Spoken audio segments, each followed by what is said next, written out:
it's a confusing topic if you think about it. In my opinion, I think your relationship with yourself is one of the most important relationships in our lives. But it's also one of the most neglected, or the ones that we sort of take for granted. Ki ye kya baat hai? No one really talks about it. Ghar pe, imagine growing up, no one ever says, well, you have to have a strong relationship with yourself. It's something you learn over time. A simple definition would be our relationship with ourselves is our own subjective evaluation of ourselves. Okay?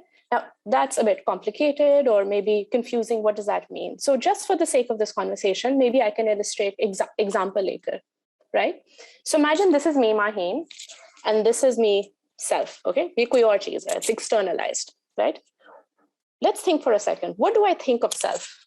What do I think of her? Do I think she's attractive? Do I think she's intelligent? Do I think she's capable? Or do I think she's incapable or lazy, right? I've made an evaluation here. I've passed a judgment. Okay, achhi hai ya buri hai, right? And based on that, it affects so many things. It affects how I talk to self, this person, when she's failing.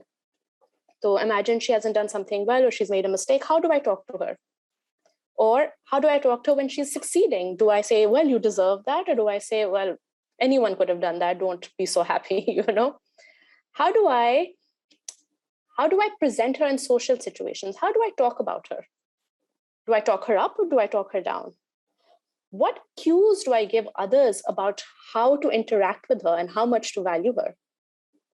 And lastly, how do I act towards her? So this is one of the most maybe tricky ones, but how do I prioritize her health, her feelings, her rest, things that maybe we've learned over years to neglect? But is that a priority for her and for me? So that's essentially what a relationship with yourself might look like.